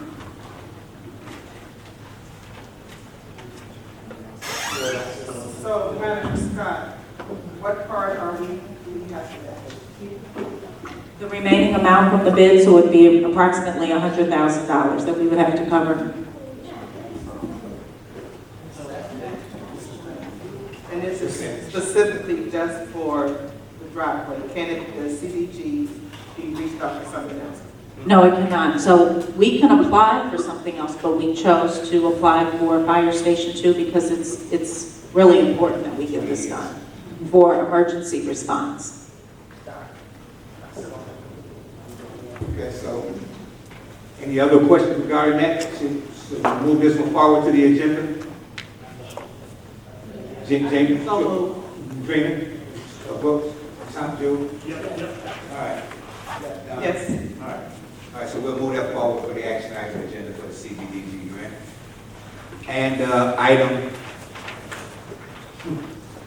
51E, discussion of resolution establishing memorandum of understanding between the Village of University Park and the Regional Transportation Authority for a special financing district study. Someone like to speak to that? So one of RTA's responsibilities is managing local planning studies funded by RTA's Community Planning Program. This specifically speaks to University Park's TOD plan. And then what they're going to do is they're going to assess basically University Park's infrastructure and financial landscape to develop an understanding of the community's needs and constraints. This is also to implement recommendations for the TOD plan specifically, and this includes the 77-acre parcel for passively housing, retail, community, and entertainment options to current and future residents. So this is something that we just have to do. This is something that the village applied for. We are awarded it, so we don't have to pay for any of the technical assistance or any of that. RTA identifies people within the village, specifically with the employees that are able to assist in carrying out this and to develop a team for this study. And it's basically to identify things like infrastructure needs and associated costs of making the TOD site ready for development. Questions? What does all that mean? This is to develop a plan of recommendations on how we can move forward to develop that 77-acre area so that we can actually utilize it and do something that the community could possibly benefit from.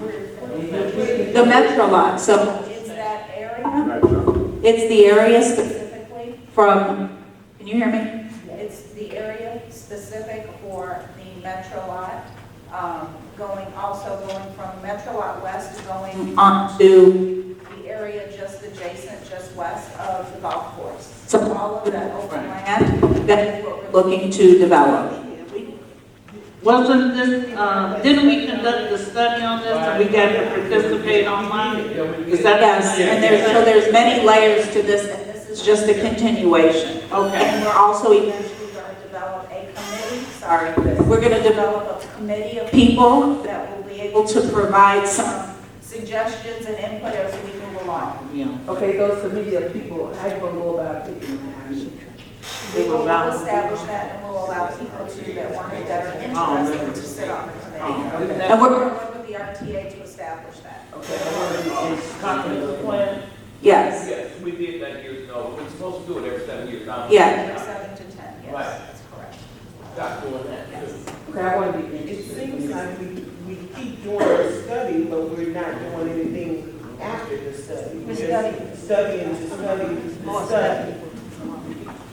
So There's no action. there's many components to it. It takes a long time to put these things. In motion, and Yep. the other thing is, When you have a changing of the guards, if the next, it takes the next person has to pick up the baton and carry it on. If that doesn't happen, it gets lost in translation. Also, every so many years, plans change for communities. Not only that, but you look at the census tracts, you look at all of those things. So when those change, so do the community, especially as it relates to transportation. And this deals specifically with transportation and access to developing communities around the transportation hub. So that's why this specific study centers around the metro lots. Question for you also. Yes. We did do it, we did have a plan, or the second, we did a first and second reading, the third reading, I lost, and then it didn't happen. And there was a plan for 2 hotels, the metro station, the service station, the hotel, that was all done. We had 2 renderings on that. I still have the copies of them, it should still be in the village. And those were supposed to be done, but it was voted down. But they were done. Yep, and then after so many years, you have to do it over, They unfortunately. were done, and it was voted down. Yes. But we proved it, as Mr. Austin was saying, we studied it, we had a conclusion, we had things done, and things were getting ready to be voted on, but it was there. So the study is still there. So yeah, so that we're trying to continue that Moving work. on with this. Yeah. Is there anyone next to move this to the agenda? yes. All right, thank you, guys. So this is, let me see. I think everybody's on board with this item 51F. We do whatever we can to stop these fireworks. This is a fireworks ordinance to add language increasing fine and adding host liability for fireworks.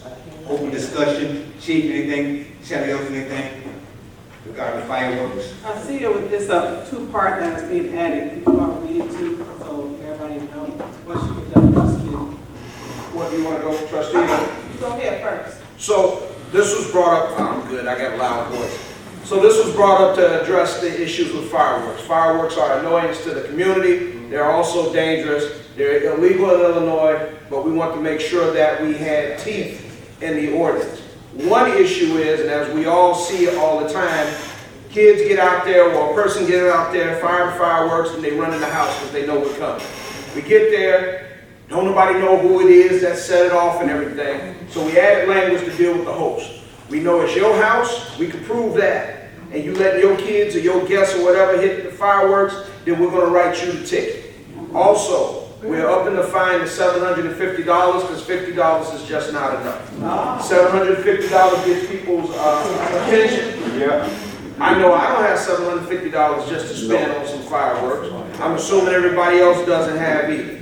And so it's been my experience that $750, especially when we get out there and we put signs up, warning people it's going to be $750, it knocks it down, you know, so now it's only the real knuckleheads that do it. And then we hit them with them $750 and you'd be surprised. Even those nights when they get out there and say, I ain't paying nothing. It's been my experience, they showed up in my office the next day, asking if there's any way we can give them some help on that $750. Last year, in my previous department, I was out there on 4th of July. This one family didn't believe fat meat was greasy. I wrote them 2 tickets within 5 minutes. I saw them light the fireworks. I wrote them the first ticket. They was running their mouth, we ain't paying nothing. I went down the block, sat down there. They didn't see me. They waited till I left, came out and lit some more up. I came back and wrote them another ticket. It's $1,500, right? Woo. In their mind, oh, this ain't real money because all they saw was ticket. The very next day, the parents showed up in my office asking for some help. You know, we can't afford $1,500 because, you know, we're going to go after them, you know, for that, because we're trying to change the behavior. We're trying to save some of these kids' lives and save some of y'all nerves. And so that's why I'm asking. And our Vietnam veterans really take that. Vietnam veterans, our animals, that type of thing. So I'm asking for you guys, for the board to look favorably upon this ordinance. Yeah. Question, how will you enforce it though, without enough officers? How will you enforce it? We're gonna be out there, we're gonna be right. Yeah, I'm gonna say the same. All right. how are we gonna get this out to the public so they know that it will be $750 fine? Our community related directors that work on this? Yes, we're gonna be, signage website, Facebook, and signage. We want to develop signs to put out throughout the town. A lot of towns are doing that. You know, I don't know if you all go through other towns, you see in the summertime, you see these signs out, you know, in the lawns, at the entrance to the town. You know, different towns say, hey, fireworks illegal, $750. And we're not going to forgive it. You know, that type of thing. We're trying to change behavior. Yes, ma'am. So, like other towns, they have the fireworks, they do it in the town. Are we gonna promote that? Are we gonna promote that? We'll get there. We'll get there.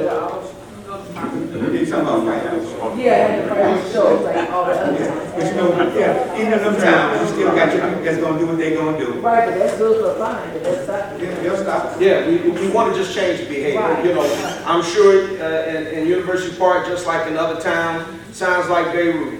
You know, at times, you know, keeps you up at night, does damage to your house. I heard somebody earlier in the earlier meeting talk about a house over on Sullivan that had caught on fire. Perfect example. Perfect example. You know, and now several years later, it's a blight. So we're trying to change that behavior. And so I'm asking you to look at this ordinance.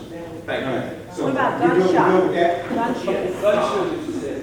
Yeah, Mayor, I'm for it. I just want to kind of add to it that I'm glad that we have finally did this because we're very behind in ordinances.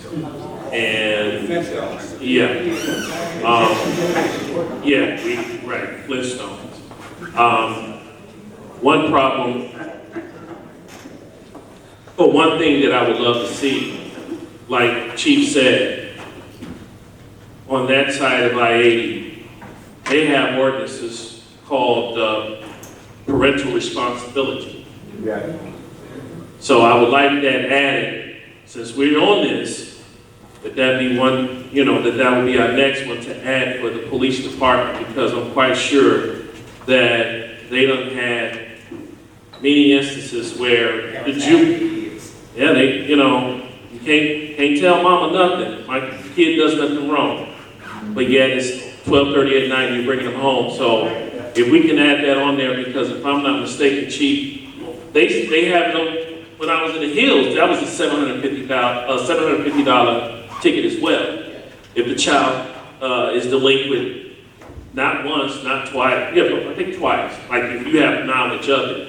So, you know, and that would be great to add on at least next year when it comes to the fireworks. If parents know that the child is out there, you get the ticket for the fireworks, you also get the ticket for parental responsibility.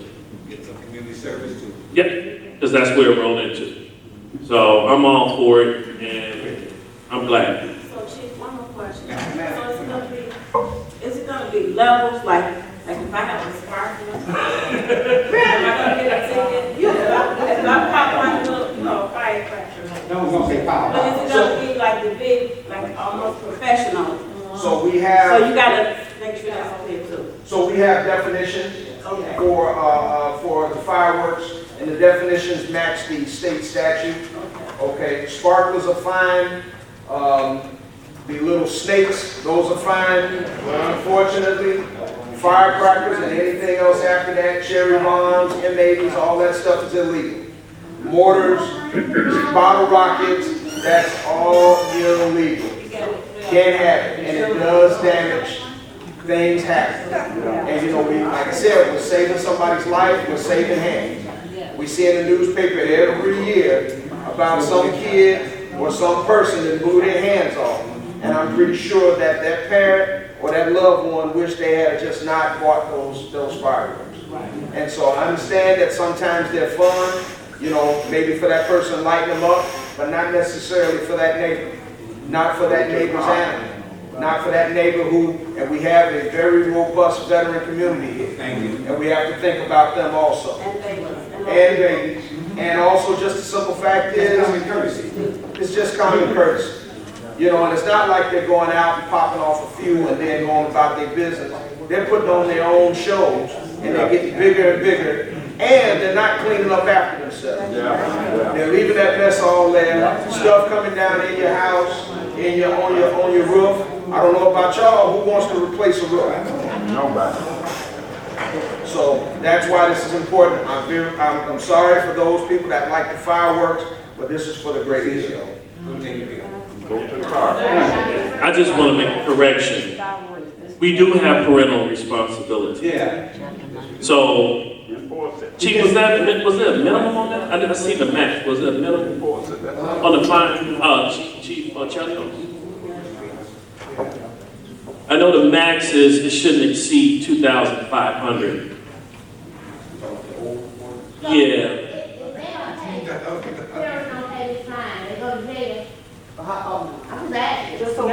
No, it's not. So just like with any fine that's out there, we have a collection agency that will go after you. Yeah. All right, and as they start going after you, once percentages go up, your credit score goes down, and then you pay the collection fee. So it won't just be that $750 if you don't pay. How long do they have to pay once they get it to you? You got to the next court date. Court date. You got to the next court date. We have a local court every month. And now also, I want to remind people, if I might, I don't want to belabor the point. There's a state statute where it's a Class A misdemeanor, where you keep doing it. Now we're not looking at the village ordinance, now we're looking at the state statute. It's going to cost you a lot more than $750. Means a night in the hooscow, and depending on the job you have, especially if you have a professional license, you can wind up losing your job. I understand. I understand. I know you just wanted clarification. All right. Yeah, I did. The last item, and we're going to move the fireworks on to moving that forward. The last discussion is the electric vehicle ordinance. Ms. Scott, that's your baby. Along with the EV. So we were a part of the cohort for the state, and part of that includes ordinances. So we are literally inventing the wheel in this case. We're one of the few municipalities that is tasked with being the first to come up with ordinances as it relates to electric vehicles, the charging stations, and how that's presented. This language is taken from other communities up north that participated, including Geneva, Glencoe, and a few others, Skokie. So we pulled this. Some of the things that it includes are the locations. Right now, we're not very limited. It can be in retail, non-retail, meaning in residential homes. There's language in here that they cannot, for example, put a commercial charging unit in their home so they can make money and have people pull in and out of their front driveway. Also, in the language, it talks about minimum parking requirements as it relates similar to handicap, but there's no minimum number of electric vehicle charging station spaces required at this moment. It's important that we get this language in place because as we move along, if we don't have these in place now, we're going to run into issues and we're going to end up being proactive instead of reactive. And when I say that, we need to have language specifically charging people when they go to put a charging station in, because you have to have specific inspections for safety. Also, we need to know what type of charging station you have. Currently, we have, when I looked it up, we have under a dozen EV, electric vehicle owners currently. We are applying for a grant. After this meeting's over, I'm going back to the office to hopefully submit this grant. And that entails to be one of the first in the state to have charging stations for trucks. We're looking at ways currently that we can capture some revenue with that.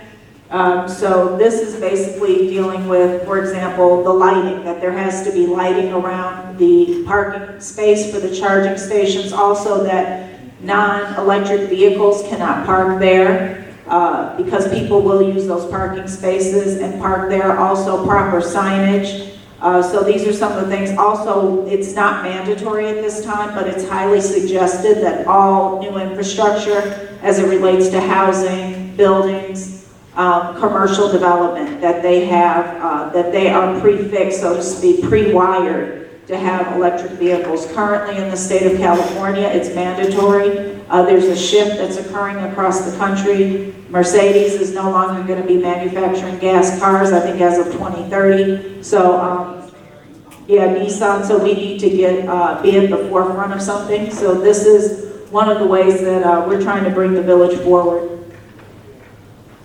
And also I have to say this, there's charges here. So these charges are relating to municipalities that have more sales tax coming in and things like that. They're more fluid when it comes to their finances, but this is just to put something in place. It's $15 that would charge for the charging station.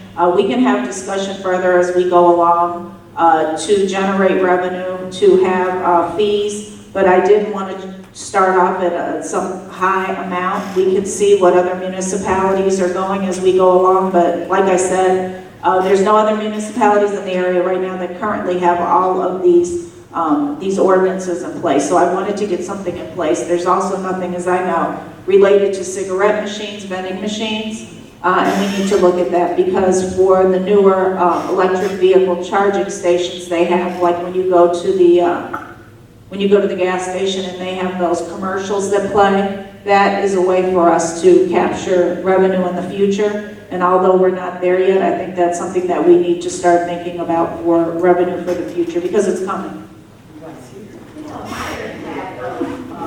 Trustee Brooks? Yes, Ms. Scott, did we get a chance to get this before the planning commission? I'm kind of going No, through so this, from what I was told, this would be an ordinance. I don't know exactly how the planning commission would handle this because this is a first of its kind. But this is something. No, go ahead. I was thinking about what Brooke was saying. I don't think this would be a planning thing because this isn't, they're not asking for a variance. No. No, it was just saying, 1274-10 of the, when it says amendments, it was saying an amendment shall be granted or denied by the Board of Trustees only after a public hearing before the Planning Commission and a report of its findings, recommendation, with a recommendation, of course, naturally. Yeah, that. Right, this is for another town. Oh, this is another town, Right, but I was just saying, but it's, right. Yes, so we can clean the language up, but right now we don't even have, electric vehicles. They decided to put this in the advent of looking forward to the future. I thought a lot of this was really important verbiage that we need to put in place now waiting until, because I know any day now, someone's gonna start cropping up with electric vehicles over here and the charging stations. And I wanna have something in place so that we're not trying to put something in place after the fact, after people have already gotten in and put their charging stations up. I'm anticipating that there's gonna be several businesses in the industrial. I've already heard chatter about them putting in charging stations, not only for the employees that visit the industrial that have to go to work, but also for the actual industries themselves that are looking to bring in fleets. And that includes Amazon. Yes, Mr. Wells, ma'am. So, I spoke about this briefly with Theo. What he was getting at is there's certain provisions that talk about special uses and things of that nature. Not all of the ordinance, but there are parts of the ordinance that are affecting the zoning code. And under code, what the trustee is trying to say is those portions should go to the plan commission for hearing the amendment. Okay. Yes, and so that segues into, we've been working with the fire department. We have some more codes that we're putting forward, but this is part of a bigger scope of ordinances that we're gonna have to revise as it relates, because it touches on, a lot of these ordinances are gonna end up touching on EV. So that's why we had on there fire and also code enforcement. We're not quite there. We're still cleaning up some of the verbiage for some of the older ordinances. So that's why we decided to table them for a later date, but this we need just to get passed as soon as possible. And that was on the advice of the ComEd and also the people who are doing the planning for the EVs for the state. Okay. Questions, board? So this has to go to the planning commission. Do we move this forward, or how do we do this? So there's parts that. There's segments in there. Right. So when you're talking about what districts, special uses, things of that nature, that requires it to go. It goes to planning. Right, but there's things about licensing, fines. It does not have to Does go. not. Right. That would be a task that they can take on then. Yeah. And then they'll come back to us. All right, so we'll do it that way. Yeah. All right. You good? Trustee Good? Hold on.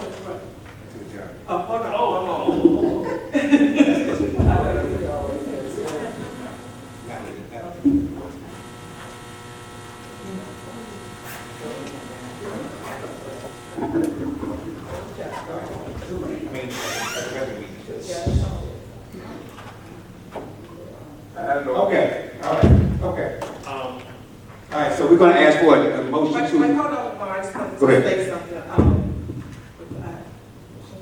To speak, I just wanted to make sure that, again, someone asked about the two law firms, and if we can, I just would like for Odison, Frazier, Sturts, and then also Montana and Welsh to kind of like introduce themselves. I know we know you, but everybody doesn't. So just as residents to see what part that you would want to be handling and what part that Montana and Welsh would be handling, since we will have to. So I just wanted that to be kind of explained a little bit. It would be very brief, but just so us, you all as residents would know what's going on, who the attorneys are. We got two law firms. Yes. So if you would like to start, okay. And then Matt, if you don't mind coming up, introduce yourself and what this, the whole legislative council is all about.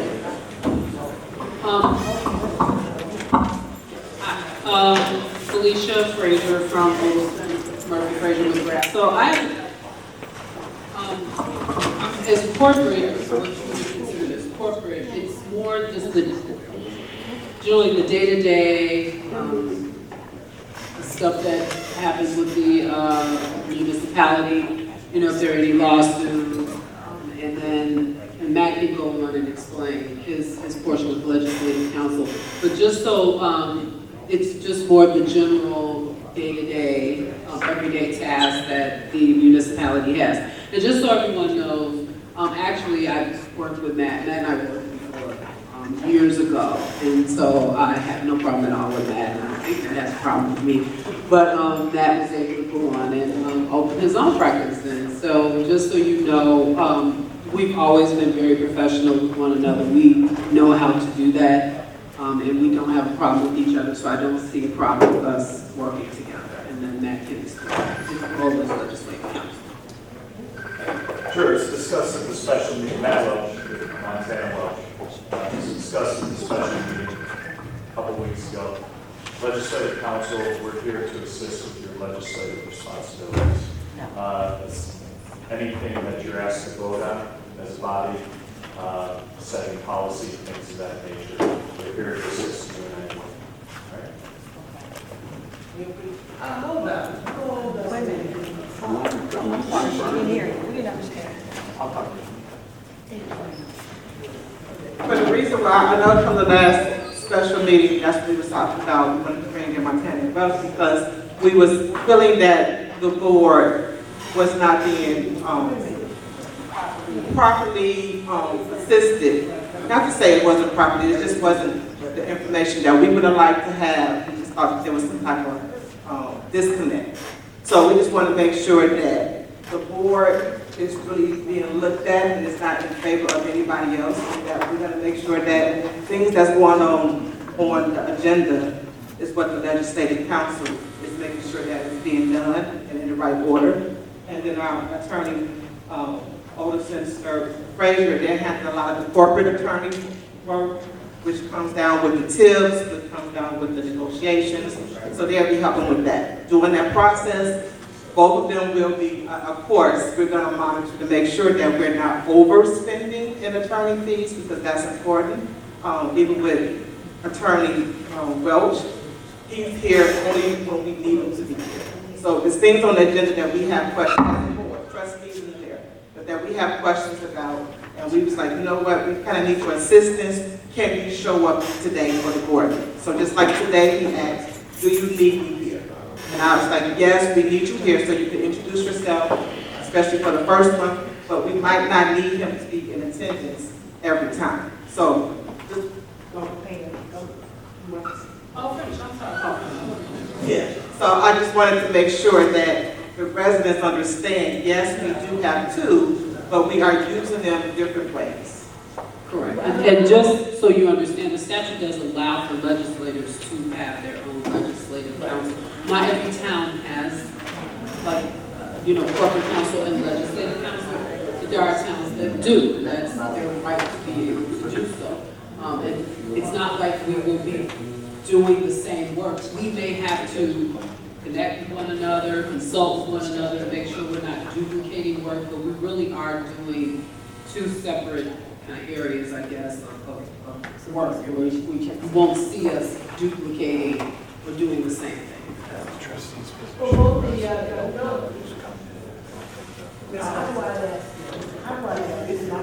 Ms. Lawson?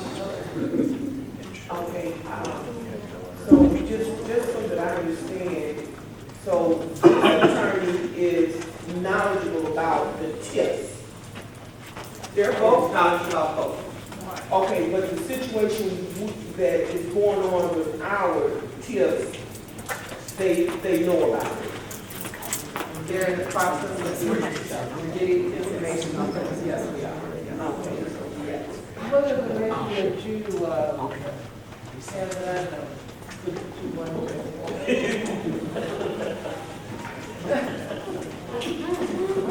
At the last discussion, specialized meeting, finance, whatever it was, I spoke with the village manager about this hole that was dug in my, for the new hydrants. They put out and they replaced everything, and when they dug in that area, it's sunk another area. And it's that hole, they came and patched, put some stuff last week, you're right. Last year they did, but now that hole is there in my front, and DP did something with it. She said that she was gonna bring it up or whatever. I was just wanting to know if she had an opportunity to talk to the village manager. Yeah, in front of my house. Could you talk to also Max Stacy about that? So who on what you're talking about, the public works director? Oh, tell them about the hole? Yes, when they came out, I think it was Oscar, when they, came and did the new hydrant in my yard. They replaced everything, did everything, they dug it up and put the new hydrant there and everything. But when they did all that, it moved to another area on the sidewalk in front of the light pole. It is directly in my yard also. 621 Boyd Terrace.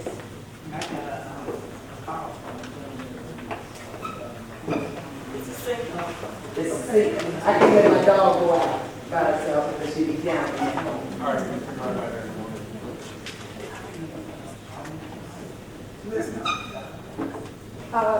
In regards to the EVs, I just heard recently that the Illinois EPA are giving out grants. So maybe the village manager can look into that. I heard about that last week. The Illinois EPA giving out grants. For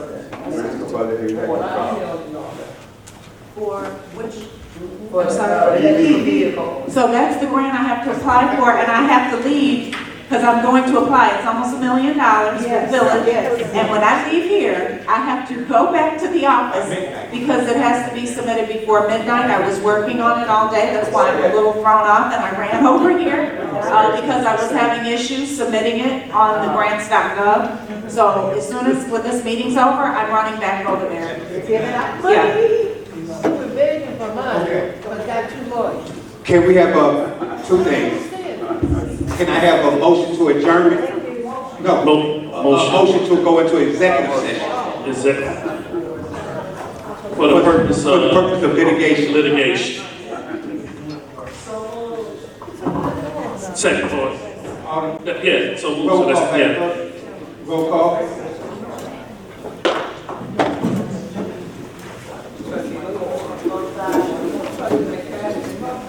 Both sides, trustee Thompson.